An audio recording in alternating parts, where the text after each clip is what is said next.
Good morning. I'm Janelle Heinrich, the Director of Public Health, Madison, Dane County. I'm joined here today by County Executive Parisi and Mayor Rhodes-Conway.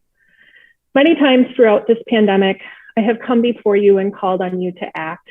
And time again, Dane County has answered that call. We are navigating new waters as the Delta variant continues to spread in our county, which means once again, we must take action. It's been 3 weeks since we issued a mask advisory, strongly recommending everyone wear masks indoors, whether you're vaccinated or not. On August 6th, Madison and Dane County reached a high transmission rate of COVID-19 based on guidelines from the CDC. On July 19th, our 7-day average was 19 cases per day. On August 12th, our 7-day average was 91.6 cases per day. That's an increase of 382%. This is not a decision that we come to easily, but feel it is prudent at this time of increasing cases and hospitalizations to require everyone wear a face covering or mask indoors when you are with people outside of your household. We've done it before and we can do it again. This simple step, in combination with our best tool, vaccination, will only further help keep people safe, including children under 12 that are not yet eligible for vaccine. Given just how contagious Delta is proving to be, we must employ our best tools to stop further spread. Together, we can protect each other from this variant. By wearing a mask and getting vaccinated, you can make a huge difference in your well-being and those who you care about. Please get vaccinated if you are not already and wear a mask indoors. Thank you, and I will turn it over to the county executive. Thank you, Janelle. Good morning, everyone. Dane County has an excellent overall vaccination rate with over 71% of our population having received at least one dose. And I want to thank everyone who has rolled up their sleeves and taken that shot. But as good as that number is, given our overall population, 71% vaccinated still means that over 160,000 people living in Dane County remain unvaccinated. 160,000 people. That's 160,000 people who could easily become ill and spread the virus to others. And the others I'm most concerned about are people who have compromised immune systems and our children, because the vaccination rate for children under 12 is 0. The only protection they have is the mask they wear, the mask we wear, and most importantly, the vaccination that we take. So for a limited time, we as a community need to step up to the plate and do what needs to be done to protect our kids.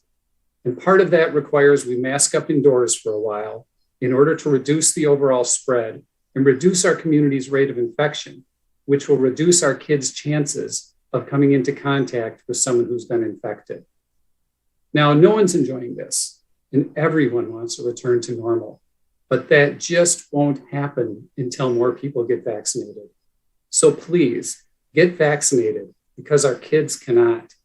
And in the meantime, we all need to mask up indoors to reduce the spread and protect our little ones who can't protect themselves. Thank you for your time. I'm going to hand it over to the mayor now. Thank you, County Executive Parisi. We know that the Delta variant of COVID-19 is causing a spike in cases here in Madison and Dane County. But we also know that we are better equipped now than we've ever been to fight back by using all of the tools in our toolbox, including wearing face coverings while indoors. Masks are an easy extra layer of protection alongside the safe and effective vaccines that are available to everyone over the age of 12. I've seen how this community has come together to put on our masks in the past, and I know this community can come together and do the same again now. This order means that we can continue to do the things that we enjoy with the people that we care about without capacity limits or gathering limits while keeping each other safe. We know that over the past year and a half, there have been so many sacrifices, challenges, and so many missed moments with loved ones. And over the past few months, we've been reminded of those connections because we've been able to see people again. But we've also been reminded of our ultimate end goal, which is vaccination as a pathway to regaining more and more of those moments with each other. Vaccines remain highly effective in protecting people from severe outcomes from COVID-19, including the Delta variant. And in the city of Madison, many of us have received at least one dose of the vaccine. But as the county executive said, we cannot stop now. The more people who are protected, the less chance there is for variants to take hold in our community. If you've been vaccinated and have loved ones who are still hesitant, there is tremendous value in you having conversations with them about the importance of getting vaccinated. Even if you've had conversations before, with how easily the Delta variant is spreading, it's a great time to revisit addressing their concerns. And if you're going to have that conversation with somebody who's hesitant, whether that's a loved one, a family member, a friend, a neighbor, a coworker, remember a few things. First of all, you have to listen to their concerns without judgment. It's normal to be afraid. Ask them specifically what's stopping them from getting vaccinated. Validate their fears and offer to share more information. For example, maybe you're scared of needles, but you got vaccinated anyway. Maybe your friend is scared of needles and you can talk them through that. And share your personal story. Why you got vaccinated can help empower someone else to do the same. If you haven't been vaccinated yet, or if you have questions, please talk to your healthcare provider or contact public health. You can find information on vaccines at the Public Health Madison and Dane County website, which is publichealthmdc.com/vax, V-A-X. And I want to add my thanks as well to everyone in our community who has already gotten vaccinated and to everyone who will help us keep all of our kiddos safe by wearing your masks when you're indoors and continuing to do the safe and easy things to make sure that we all get through this pandemic together. Thank you, and we're happy to take questions. If you do have a question, please go ahead and raise your hand. Abby Becker. Good morning. Can you hear me? Yes. Great. My question is, what metrics were used to decide to implement this mandate? And then what will be used to determine what happens next if this mandate continues, expires, or if more strict measures are needed? So as I mentioned in my remarks, we have taken a look at what our increasing cases have been in hospitalization since Delta became the predominant variant circulating, and taking that into careful consideration to help inform this decision. This is a 28-day order. We are in the level of high transmission as the CDC indicates. We have been for a little bit, but we have been increasing since we achieved that status, unfortunately. And so those factors play into that decision making. We hope that we'll see some stabilization or decrease in the next few weeks. Great, thank you. Thanks, Abby. Eric? Yeah, can you help us understand why, despite the high vaccination rate in Dane County and in Madison, it's still managed, the Delta variant has still managed to spread as widely and as fast as it has? I mean, that's what this variant does. It is extremely transmissible. And unfortunately, the science has evolved, as we've seen it play out through this entire pandemic, in that even if you are vaccinated, it is increasingly likely that you can still transmit.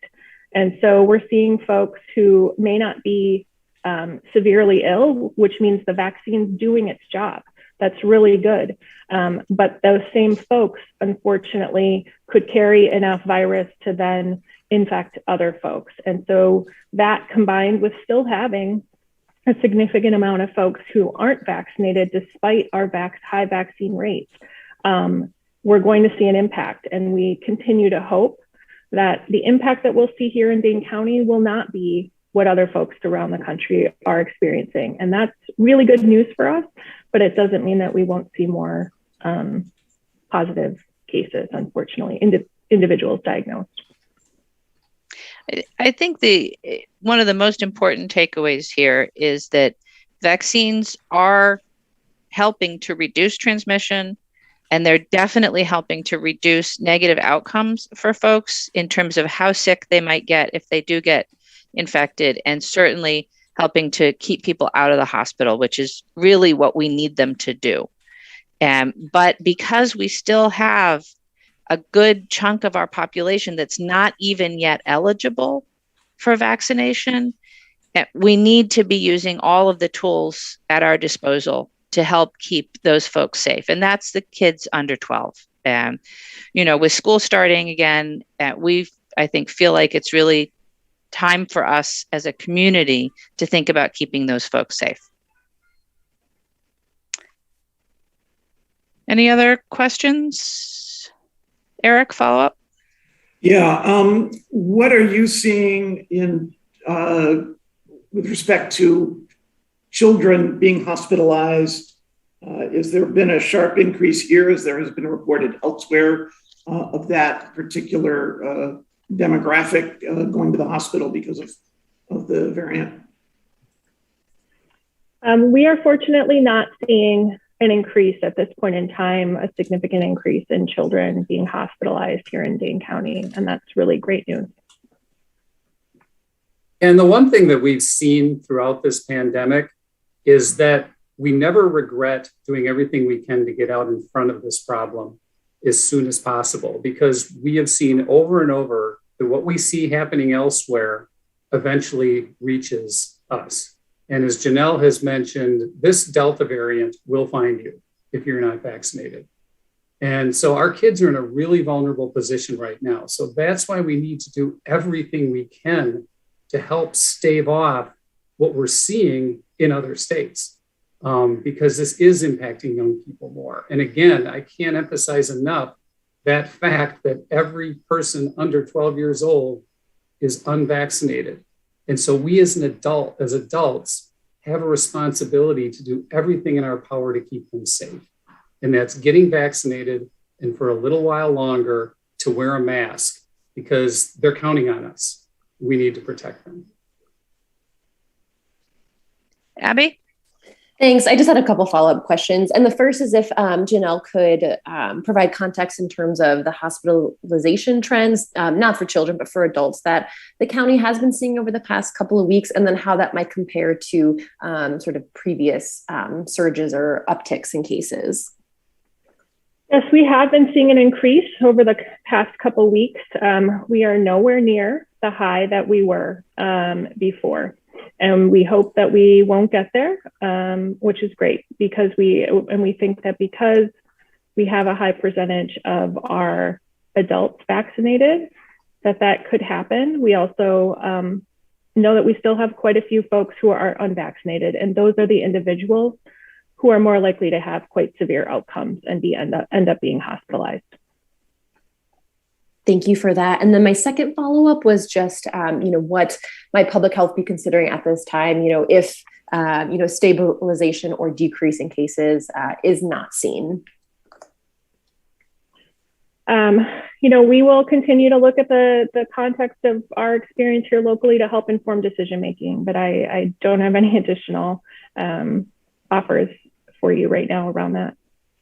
Thanks, Janelle. Yeah, one step at a time. And then just last question is just around enforcement. I just wanted to ask in case there was something different in that in terms of, the last time that we have seen, local orders here, but just, how will this be enforced?